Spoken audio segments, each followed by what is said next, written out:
तो आज की वीडियो में हम सेल के important multiple choice question discuss करते हैं। यहाँ से पेपर में 2 नंबर का क्वेश्चन आता ही आता है, ठीक है। तो पहला क्वेश्चन है, which is the basic structural and functional unit of life. जो हमारे जीवन की सबसे छोटी मूल इकाई क्या है? हमारी बॉडी के सबसे छोटा पार्ट कौन सा है जिससे वो बनना शुरू होती है? जैसे घर बनाते हैं, सबसे छोटा पार्ट होता है ईंट। ईंट से मिला के क्या बनती है? दीवार। ऐसे ही हमारी बॉडी में सबसे छोटा पार्ट होता है सेल, ठीक है। और जब बहुत सारी सेल आपस में मिल जाती हैं तो क्या बनता है? टिश्यू।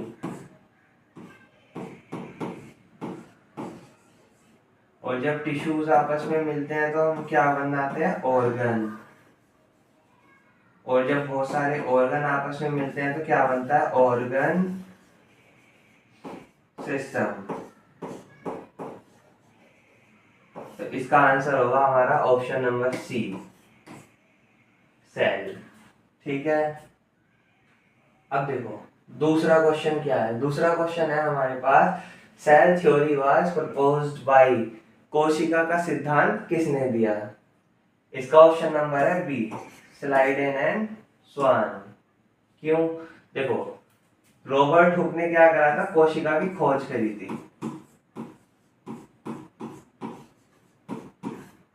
कोशिका की खोज, founder of cell.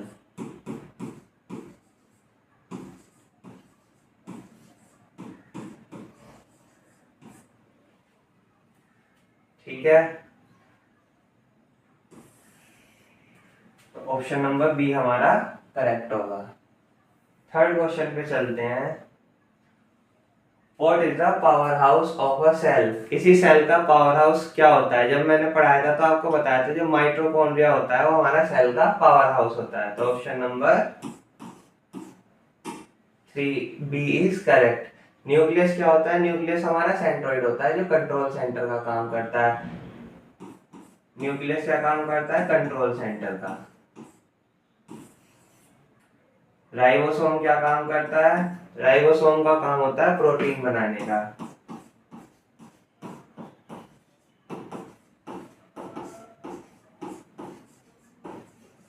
Protein synthesis, protein संश्लेषण,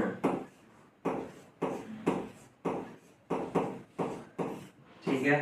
तो क्या आंसर होगा? Option number B. अब नेक्स्ट क्वेश्चन पे चलते हैं। Which organelle is called as suicidal bag? कौन सा अंगक आत्मघाती थैली कहलाता है? जब मैं आपको पढ़ा रहा था मैंने आपको बताया था लाइसोसोम जो होता है हमारी बॉडी का सुसाइडल बैग होता है जो वेस्ट सेल्स को बाहर निकालता रहता है।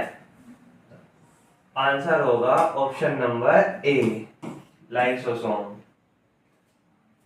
ठीक है। नेक्स्ट क्वेश्चन पे आते हैं। Which is not found in prokaryotic cells? अब प्रोकैरियोटिक सेल्स पे आते हैं। देखो सेल्स हमारी दो तरीके की होती थी, यूकैरियोटिक सेल और प्रोकैरियोटिक सेल। यूकैरियोटिक सेल कौन सी होती है? जिनमें वेल डेवलप्ड न्यूक्लियस और ऑर्गेनल्स होते थे। और प्रोकैरियोटिक सेल कौन सी होती थी? जिसमें वेल डेवलप्ड ऑर्गन्स और न्यूक्लियस नहीं होता था। तो इसमें यही पूछा है, ऐसे कौन सा घटक है जो प्रोकैरियोटिक कोशिका में नहीं पाया जाता? तो क्या नहीं होता था प्रोकैरियोटिक सेल्स में? न्यूक्लियस नहीं होता था।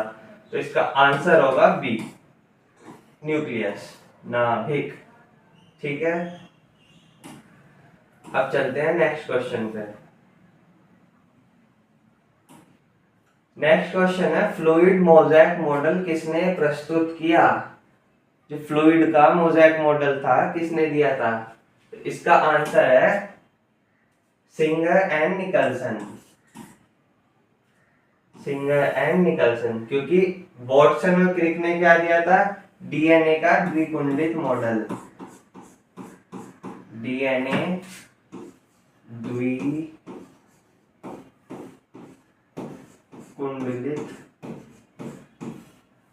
मॉडल,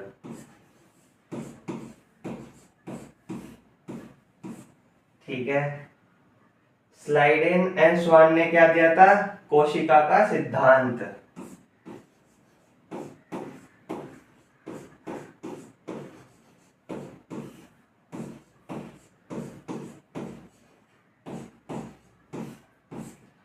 और रॉबर्ट हुक ने क्या की थी? कोशिका की खोज।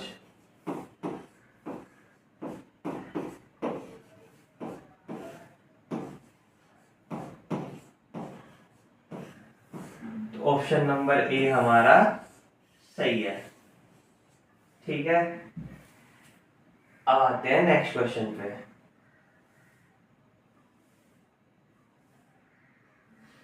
देखो, एंडोसाइटोसिस मींस, एंडोसाइटोसिस का मतलब क्या होता है? Intake of substance, removal of water, breakdown of molecule या प्रोटीन सिंथेसिस। देखो, एंडोसाइटोसिस एक ऐसा प्रोसेस होता है जब हम किसी आउटर एटमॉस्फेयर से कोई सब्सटेंस अंदर लेते हैं प्लाज्मा मेम्ब्रेन्स के थ्रू, तो वो प्रोसेस हमारा होता है एंडोसाइटोसिस। तो उसका मतलब पदार्थ का अंदर लेना, intake of substance is known as endocytosis. Removal of waste क्या होता है? बॉडी से वेस्ट को बाहर निकालना। Break down of molecule, molecules को छोटे छोटे और मॉलिक्यूल्स में ब्रेक डाउन करना। प्रोटीन सिंथेसिस, प्रोटीन का निर्माण करना। ठीक है, नेक्स्ट क्वेश्चन है पैसिव ट्रांसपोर्ट अकर्स। देखो, ट्रांसपोर्ट हमारे दो तरीके से होते हैं। क्वेश्चन है हमारा पैसिव ट्रांसपोर्ट अकर।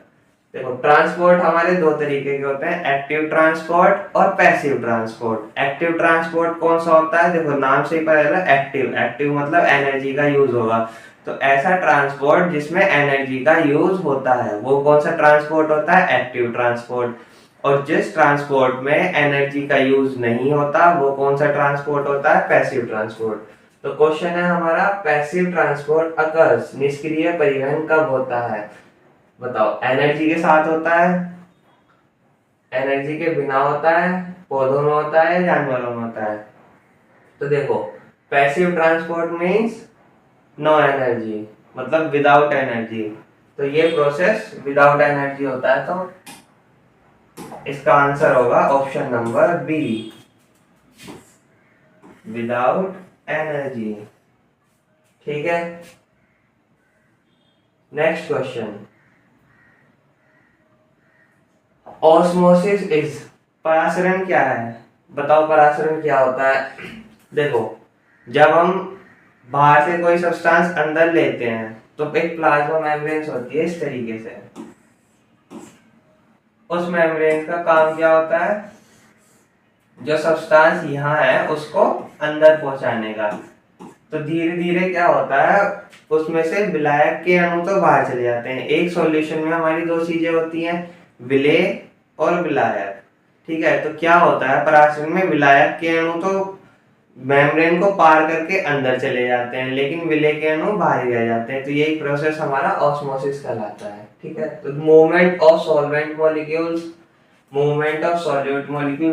देखो, सॉल्यूट होता है विलेय, तो ये तो बाहर रह जाते हैं, तो ये ऑप्शन तो हो नहीं सकता। दूसरा, डिफ्यूजन ऑफ गैसेस, गैसों का विसरण होता है? नहीं।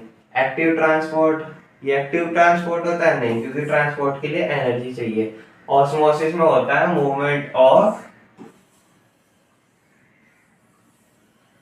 Solvent molecules. ठीक है, movement of solvent molecules.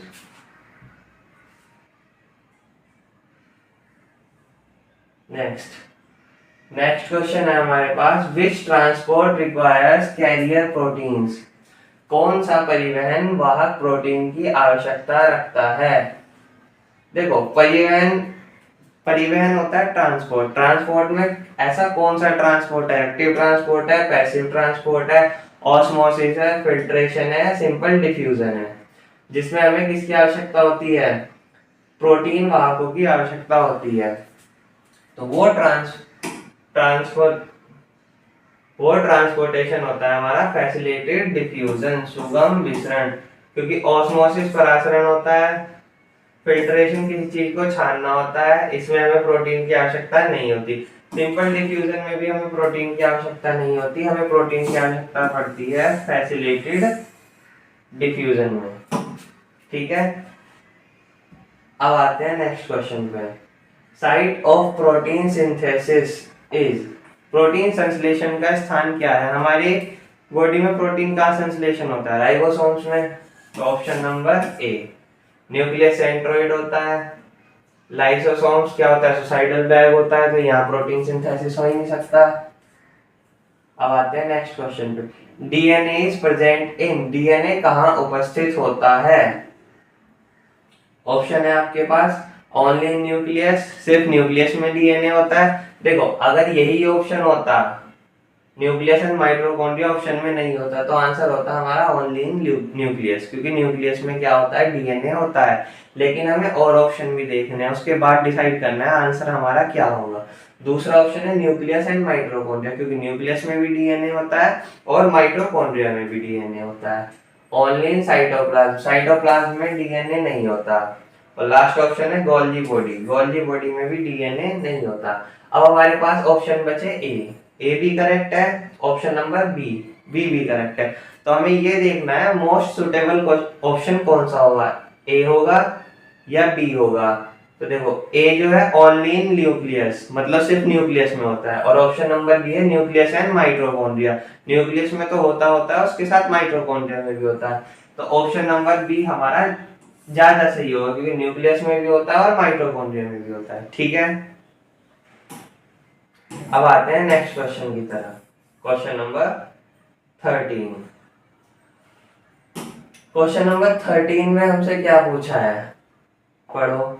Which organelle is involve in detoxification, detoxification कौन सा अंग डिटॉक्सिफिकेशन में सहायक होता है?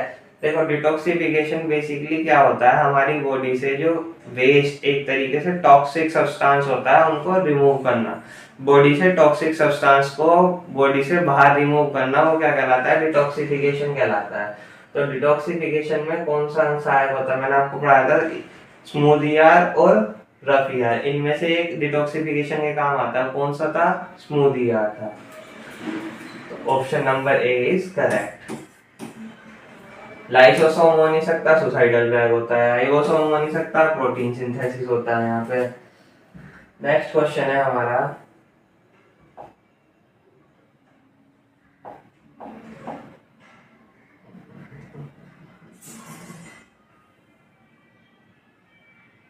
चलो नेक्स्ट क्वेश्चन देखते हैं। Which organelle modify shorts and packages of protein, कौन सा अंगक प्रोटीन को संशोधित, वर्गीकृत और पैकेट कराता है?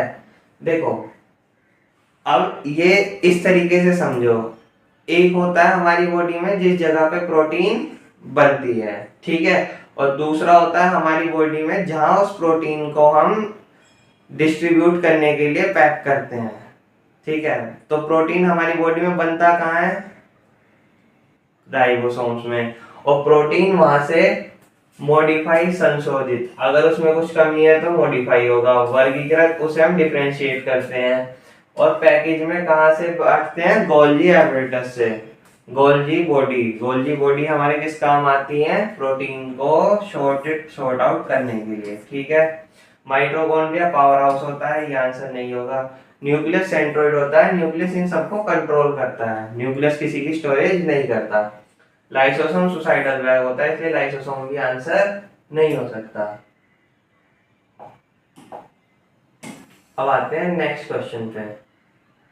क्लोरोप्लास्ट इज फाउंड इन, देखो बेसिक सा क्वेश्चन है, क्लोरोप्लास्ट। मोस्टली क्लोरो वर्ड जब जुड़ा होगा वो किससे रिलेटेड होगा? वो प्लांट से रिलेटेड होगा। ठीक है, तो chloroplast are found in animal cell, नहीं, मैंने बताया प्लांट से रिलेटेड होगा। प्लांट सेल, ठीक है। बोथ नहीं हो सकता, एनिमल में होता ही नहीं है, तो बोथ कैसे हो जाएगा? और नन होगा नहीं, क्योंकि प्लांट सेल ऑप्शन दिया हुआ है, तो इसका आंसर है ऑप्शन नंबर बी।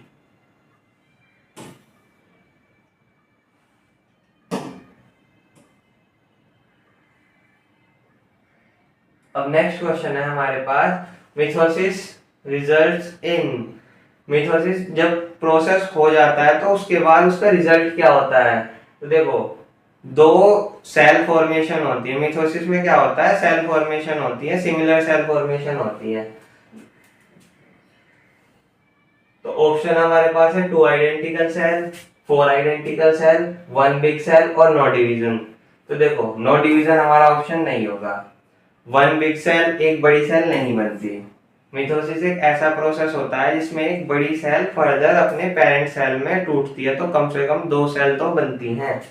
तो इसका आंसर होगा 2 identical sales, option number A.